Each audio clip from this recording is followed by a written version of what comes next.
Good morning, students. Now, today I am going to teach you chapter 5th of Indian Economic Development, India's Foreign Trade. So, first of all, what do you mean by foreign trade? Foreign trade means export and imports of goods and services from different countries in the world. Export और import का meaning क्या होता है कि जो चीज़ हमको अगर हमारे पास कोई भी डोमेस्टिक कंजम्पशन से बच रहा है उसको अगर हम बच रहा है एक्स्ट्रा तो उसको अगर हम फॉरेन कंट्री में भेज रहे हैं तो that process is known as export. और अगर हमारे पास डोमेस्टिक कंट्री में हमारे पास वो चीज़ अवेलेबल नहीं है तो उसको हम बाहर से मंगा रहे हैं तो that process is known as import. तो इम्पोर्ट और एक्सपोर्ट जो होता है उसको हम क्या बोलते हैं?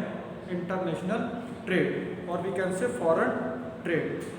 तो इसी के बारे में आज हमें डिस्कस करना है कि फॉरेन ट्रेड जो है वो क्या है और फॉरेन ट्रेड की कंडीशंस क्या क्या थी पहले, अब क्या है, क्या कंडीशंस हैं। इंटरनेशनल ट्रेड जो है स्पेशलाइज किसके लिए है? Based on principle of comparative cost advantage. Cost advantage means cost के अकॉर्डिंग हम उसकी करते हैं कि कहाँ से हमें इम्पोर्ट करना और क्या चीज़ हमें एक्सपोर्ट करनी है। Production of goods which can produce at cost lower than in the other countries. Countries specialized in the production of that goods in which it can produce at a cost lower than in other countries. तो हम compare करके कि जिस country से हमें माल सस्ता मिल रहा है उससे कंट्री से हम उसको इंपोर्ट करेंगे। और क्या? International trade thus facilitate export of goods to rest of the world at price higher than in the domestic market. और जो एक्सपोर्ट करते हैं वो डोमेस्टिक मार्केट से हाई प्राइस पे हम एक्सपोर्ट करते हैं। Import of goods price lower than in the domestic market. और जो हम इंपोर्ट करते हैं वो डोमेस्टिक मार्केट के से कम रेट पे करते हैं। सपोज दैट यहाँ पे शुगर है तो शुगर यहाँ पे अगर 40 रुपीज़ पर केजी है तो वहाँ से अगर हमें 25 केजी पर केजी या 30 रुपीज़ पर केजी मिले तभी हम इंपोर्ट करेंगे, क्योंकि जहाँ पे हमें अगर माल सस्ता मिल रहा है तो उसी के अकॉर्डिंग हम उसको यहाँ पे इंपोर्ट किया जाएगा। Also by offering much wide size of market compared to the domestic market, international trade enhance opportunities of investment for the trading partners। और इससे ट्रेड से क्या होता है? इंटरनेशनल ट्रेड और अपॉर्चुनिटीज़ क्या क्रिएट करता है कि फॉरेन इन्वेस्टर्स को अट्रैक्ट करता है इन्वेस्टमेंट के लिए। हायर इन्वेस्टमेंट से क्या होता है? जीडीपी ग्रोथ जो है वो इंक्रीज होगी। जितना जीडीपी ज़्यादा मीन्स आपकी ग्रोथ ज़्यादा होगी उतना ही जीडीपी भी ग्रोथ ज़्यादा करेगा। तो इस तरीके से ये क्या है हमारा इंटरनेशनल ट्रेड या फॉरेन ट्रेड की हम जो बात करते हैं तो इंटरनेशनल ट्रेड मीन्स या foreign trade means import and export of goods and services between the other countries in different part of the world. So इसमें इंपोर्ट और एक्सपोर्ट को हमने डिस्कस किया कि किस चीज़ को हम इंपोर्ट करेंगे जो हमारी डोमेस्टिक प्रोडक्ट से या डोमेस्टिक प्राइस से जो चीज़ हमें सस्ती मिलेगी उस चीज़ को हम इंपोर्ट करेंगे और जो हमारी यहाँ से महंगी चीज़ बाहर बिकेगी उस चीज़ को हम एक्सपोर्ट करेंगे। India's foreign trade at the time of independence कि at the time of independence India का फॉरेन ट्रेड की कंडीशंस क्या क्या थी तो उसके बारे में हम डिस्कस कर रहे हैं। तो eight the time of Indian economy suffered a control colonial exploitation. उस समय जो हमारा था सबसे ज़्यादा प्रॉब्लम थी वो किसमें थी? कॉलोनियल एक्सप्लॉयटेशन में भी ज़्यादा से ज़्यादा इंडिया को एक्सप्लॉयट कर रही थी ब्रिटिशर्स कॉलोनियल सिस्टम। तो उन्होंने क्या किया था? हमारा जितना भी इंटरनेशनल ट्रेड था उसको धीरे धीरे ख़त्म कर दिया था। वो इन्होंने इसको हब बना दिया था रॉ मटेरियल का और यहाँ से रॉ मटेरियल जाता था फॉरेन में और फॉरेन से फिनिश गुड्स होकर यहाँ पे आता था। तो Britishers use the our natural sources और raw material for the domestic industrial output for their Britishers. Besides source of raw material, Indian economy was exploited as a market for the British industrial goods। और ये किसके लिए था कि किसके लिए वह मार्केट फॉर द ब्रिटिशर्स, क्योंकि मार्केट बहुत बड़ी थी तो जितना भी गुड्स था ब्रिटिशर्स का वो यहाँ पे आता था। Substantial export of raw material means यहाँ से रॉ मटेरियल जा रहा है और वहाँ से फिनिश गुड्स आ रहा है और जो हमारा हैंडीक्राफ्ट्स का बहुत ज़्यादा वर्ल्ड में पूरे में फेमस था उसको धीरे धीरे इन्होंने क्या कर दिया? डिके कर दिया, डिजिटलाइजेशन उसका हो गया। और उसके बदले में जितना भी था हमारा बैलेंस ऑफ ट्रेड था वाज फेवरेबल एक्सपोर्ट इंपोर्ट। ठीक है, तो हमारा eve of independence our balance जो था वो क्या था? फेवरेबल मीन्स इंपोर्ट कम था और एक्सपोर्ट ज़्यादा था। But as regards direction of trade it was largely confined to Britain simply because the British rulers exploited Indian economy, source of raw material as a market for their exports. तो इन्होंने क्या किया, इसको export की hub बना दिया किसका, raw material का, और उधर से इंपोर्ट का, फिनिश गुड्स का। तो ये सारे के सारे प्रॉब्लम्स जो थी उस समय थी इंडिपेंडेंस से पहले या इंडिपेंडेंस के टाइम पे। India foreign trade after independence, after independence क्या क्या कंडीशंस थी।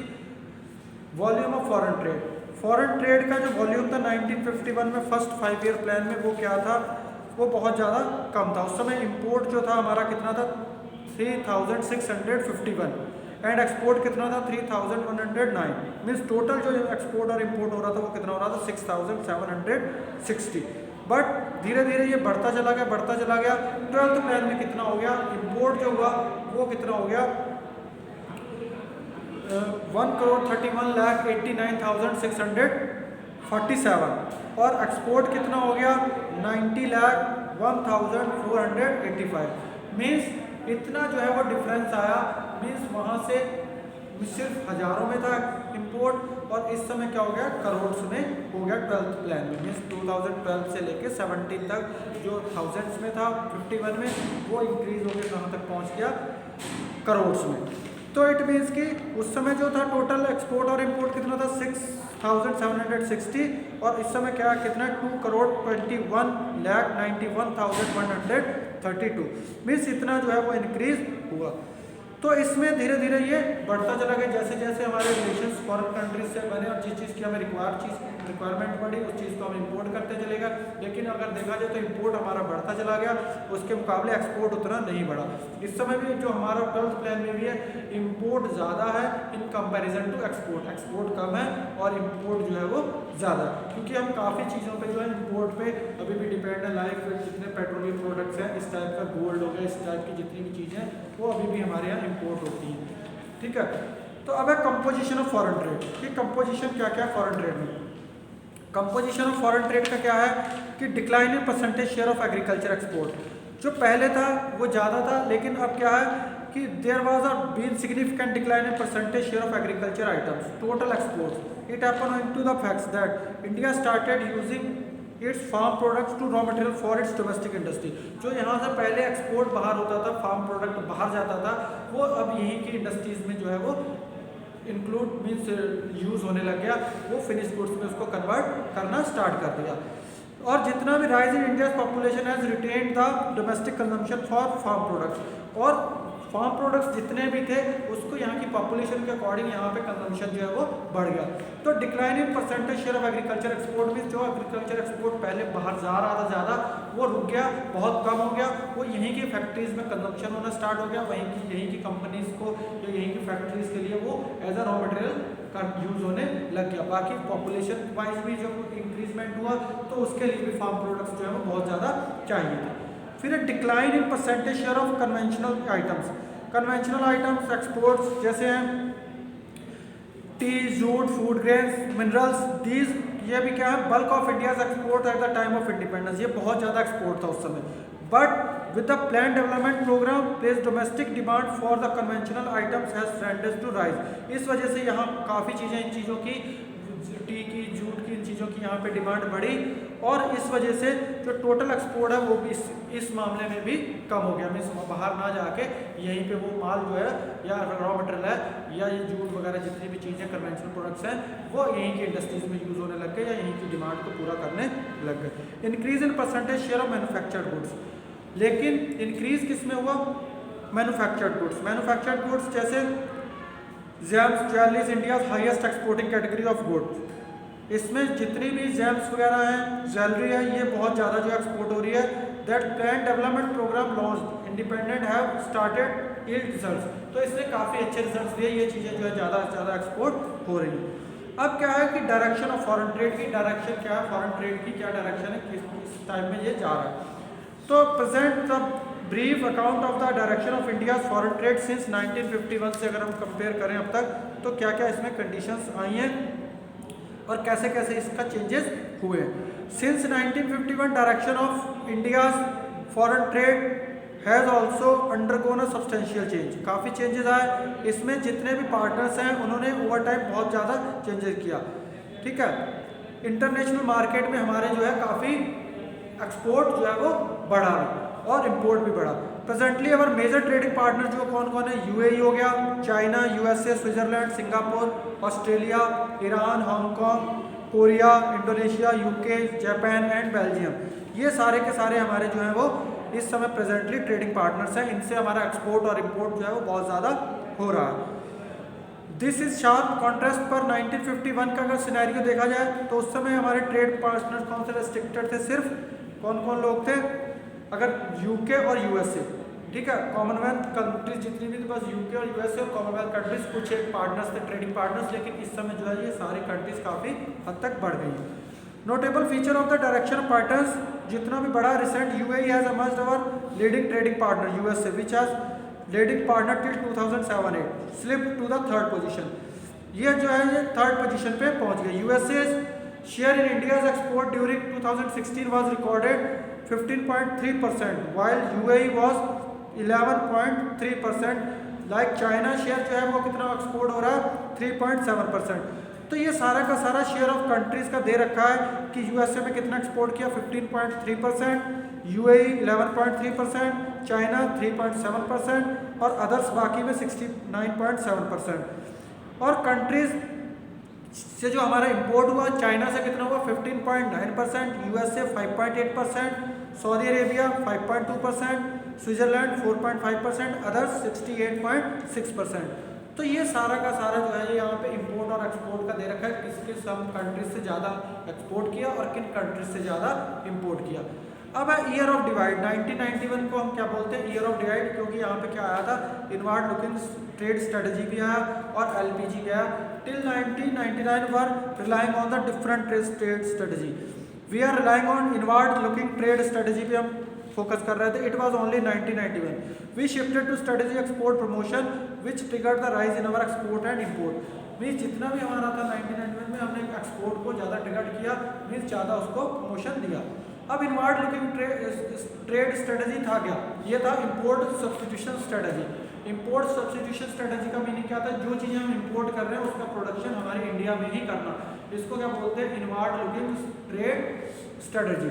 और इसको बोलते हैं इंपोर्ट सब्स्टिट्यूशन। इंपोर्ट सब्स्टिट्यूशन का मीनिंग क्या है कि जो चीज़ हम इंपोर्ट कर रहे हैं उसका प्रोडक्शन यहीं पे करना, उसको क्या बोलते हैं, इंपोर्ट सब्स्टिट्यूशन। कि वो चीज़ हमें इंपोर्ट बाहर से ना करनी पड़े, वो हमारे यहाँ पे उसका यूज़ हो और यहीं से हम उसको मीन्स प्रोडक्शन और यहीं पे वो यूज़ हो जाए। हम जो पैसा बाहर दे रहे हैं वो हमें बाहर ना देके हमारी डोमेस्टिक इकॉनमी में ही उसका यूज़ होना चाहिए। तो ये क्या था, domestic those goods which our economy has been importing rest of the world, जिसमें हम डिपेंड थे दूसरी चीज़ों पे, दूसरी कंट्रीज पे चीज़ों के लिए, तो वो चीज़ यहीं पे प्रोड्यूस करना। दूसरा क्या था, फॉरेन एक्सचेंज जो था वो भी हमारा क्या था, बच रहा था, मीन्स हमारा जो बाहर हम पैसा दे रहे थे वो यहीं का यहीं हमारा रह जाएगा। By adopting inward looking strategy government prefer to economic the use of foreign exchange rather than the maximize the generation of exchange. Also the government wanted to protect the domestic industry from international competition। और इसकी वजह क्या थी कि domestic जो हमारा trade है उसको बचाना इंटरनेशनल कंपटीशन से, मीन्स फॉरेन कंट्रीज से उस चीज़ को बचाना, तो ये भी एक एम था। तो ये था इनवर्ड लुकिंग ट्रेड स्ट्रेटजी और इसको क्या बोलते हैं, इंपोर्ट सब्स्टिट्यूशन। अब इम्पैक्ट क्या हुआ इसका, कुछ गुड इम्पैक्ट्स हुए और कुछ बैड हुए। तो गुड इम्पैक्ट क्या हुआ इसका, higher rate of industrial growth with structural transformation. Means जो ट्रेड स्ट्रेटजी आई इससे गुड इम्पैक्ट क्या हुआ, high rate of industrial growth with the structural formation. Despite green revolution आया, इसकी वजह से sector of GDP increase from nearly 12% to जो था 1951 में, ये कितने पे पहुंच गया 25% 1991 में। मीन्स प्रोडक्शन जो है जीडीपी में इसने काफ़ी इंक्रीज किया। Rising share of industrial sector in GDP sign of economic growth. तो ये साइन क्या था, इकोनॉमिक ग्रोथ का था, क्योंकि इंडस्ट्री ने काफ़ी ग्रोथ इसमें की। जब ये ट्रेड स्ट्रेटजी आई या हम बोले इंपोर्ट सब्स्टिट्यूशन आया तो उस वजह से काफ़ी ग्रोथ की। जो हमारा था 12% वो कितने पे पहुँच गया 25% पे। दूसरा था डाइवर्सिफिकेशन ऑफ इंडस्ट्रियल ग्रोथ, और डाइवर्सिफिकेशन हुआ 1950 से 1990 तक। मॉडर्न इंडस्ट्रीज जो थी पहले नहीं थी, खाली टेक्सटाइल था, लेकिन इससे जो है काफ़ी जो है स्प्रेडिंग हुआ, इंडस्ट्री काफ़ी डेवलप हुई। इनवर्ड लुकिंग ट्रेड स्ट्रेटजी से एक ये हुआ, इसको बोलते हैं then sunrise industry, electricity industry. It was widely cross electronic industry sunrise industry के नाम से इसका डेवलपमेंट हुआ, इस्टेब्लिशमेंट हुआ और ये काफ़ी इनने ग्रोथ की। ग्रोथ ऑफ ऑटोमोबाइल इंडस्ट्री में भी यहीं पे आया, इनवर्ड लुकिंग स्टेट स्ट्रेटजी में जितने भी ऑटोमोबाइल्स थे उनकी भी अपॉर्चुनिटी उन्हें मिली। Industry would have failed to survive. अब अपॉर्चुनिटीज ऑफ इन्वेस्टमेंट, और जब ये आया तो बहुत सारी अपॉर्चुनिटीज क्रिएट हुई इन्वेस्टमेंट की, ठीक है। तो इसमें काफ़ी जो स्मॉल स्केल इंडस्ट्रीज थी अपॉर्चुनिटीज मिली, और it also implied to use latent resources in the country which otherwise would have remained alive. Means जितना भी रिसोर्सेज थे उनको यूटिलाइज हुए। New investment opportunities implied new opportunities of self employed. तो जितनी भी न्यू अपॉर्चुनिटी आई उन्होंने सेल्फ एम्प्लॉयमेंट के लिए काफ़ी अच्छा योगदान किया। अब इसके कुछ बैड इम्पैक्ट थे। बैड इम्पैक्ट क्या थे? Growth of inefficient public monopolies. तो ग्रोथ किसकी हुई? इनएफिशिएंट मोनोपोलीज की। क्यों हुई? क्योंकि production of public sector industry led to growth of inefficient monopolies. Inefficient monopolies उसको प्रोटेक्ट करना था, तो मोनोपोली का क्रिएशन स्टार्ट हो गया। जैसे टेलीकम्युनिकेशन है, गवर्नमेंट मोनोपोली हुई टिल अबाउट 1990 तक। इसमें क्या था? वेट फॉर ईयर्स, बहुत लंबा टाइम हमें इंतजार करना पड़ता था। अगर हमें कोई भी कम्युनिकेशन का मीन्स टेलीफोन का अगर कनेक्शन लेना है तो बहुत लंबे टाइम तक हमें इंतजार करना पड़ता था। लेकिन अगर अब देखा जाए जब प्राइवेट सेक्टर उसमें आ गया तो वो की खाली मोनोपोली थी कि खाली गवर्नमेंट कर रही थी, गवर्नमेंट के बिना वो कर नहीं रहा था, तो बहुत कई साल लग जाते थे एक टेलीफोन कनेक्शन के लिए। लेकिन इस समय क्या है कि अब आप जाओ तो 10 मिनट भी नहीं लगेंगे कि आपको जो है मोबाइल या कनेक्शन जो है वो लेना है तो इजीली मिल जाएगा। तो कंपटीशन हो गया, मोनोपोली जो है वो ब्रेक हो गई। दूसरा क्या था? Lack of competition implied lack of modernisation. अब जब कंपटीशन ही नहीं होगा, मोनोपोलीज थी उनकी गवर्नमेंट की, जब कंपटीशन नहीं होगा तो मॉडर्नाइजेशन भी नहीं होगा। जो इस तरीके से ट्रेडिशनल वे में चल रहा है वैसे ही वो चलता चला जा रहा था, उसमें कुछ भी आगे को नहीं देख रहा था। जैसे उस समय कार थी, एम्बेसडर और फिएट वगैरह थी, तो खाली यही चल रही थी इंडिया में, और कोई भी उसके कंपटीशन में आ नहीं रहा था, तो कोई भी और भी नहीं चल रही थी। तो इस वजह से इसमें ना कंपटीशन होने की वजह से इन जो चीज़ हमारे पास अवेलेबल है उसी को ही हम यूज़ कर रहे थे। Indiscriminate spread of public sector enterprise. 1950 से 1980 तक क्या हुआ? Anything every through public sector undertaking so much that public sector undertaking in the big play of role of crusaders started swelling up opportunity investment of private entrepreneur. तो private entrepreneur को opportunities नहीं मिल रही, इस वजह से खाली इन्हीं का ही होल्ड इसमें रह रहा था। Economical unviable state enterprise, a political compulsion. एक क्या था? अनवाइबल। अगर कोई कंपनी घाटे में जा रही है, वो नहीं भी चल पा रही है, लेकिन उसमें यह था कि उसको चलाना पॉलिटिकल प्रेशर होता था कि उसके बिना जो है वो बंद नहीं कर सकते हैं, क्योंकि उसमें एम्प्लॉयमेंट की वजह थी, कई वजह थी, और एक पॉलिटिकल प्रेशर था।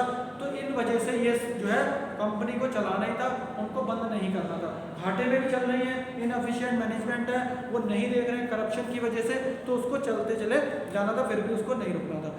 तो ये सारा का सारा हमने फॉरेन ट्रेड के बारे में डिस्कस किया कि फॉरेन ट्रेड क्या है, इंपोर्ट और एक्सपोर्ट बिटवीन द कंट्रीज जो है वो क्या कहलाता है हमारा फॉरेन ट्रेड या इंटरनेशनल ट्रेड। उस समय क्या कंडीशन थी? On the time of independence बहुत बुरी कंडीशन, उस समय बहुत ज़्यादा कम था, लेकिन धीरे धीरे काफ़ी ये बढ़ गया। तो अब जो हमारे उस समय कुछ ट्रेडिंग पार्टनर्स थे, अब जो है बहुत ज़्यादा ट्रेडिंग पार्टनर्स हैं। हमारा इंपोर्ट और एक्सपोर्ट काफ़ी हो रहा है। इंपोर्ट हम किस चीज़ का करते हैं? जो हमें चीज़ सस्ती पड़ती है बाहर से, और एक्सपोर्ट किस चीज़ का करते हैं? जो यहाँ पे हमें बाहर महंगी मिलती है। तो so students, you have to complete the notes of this chapter and revise this chapter for your prepare notes for and learn this chapter for test. Okay, thank you students.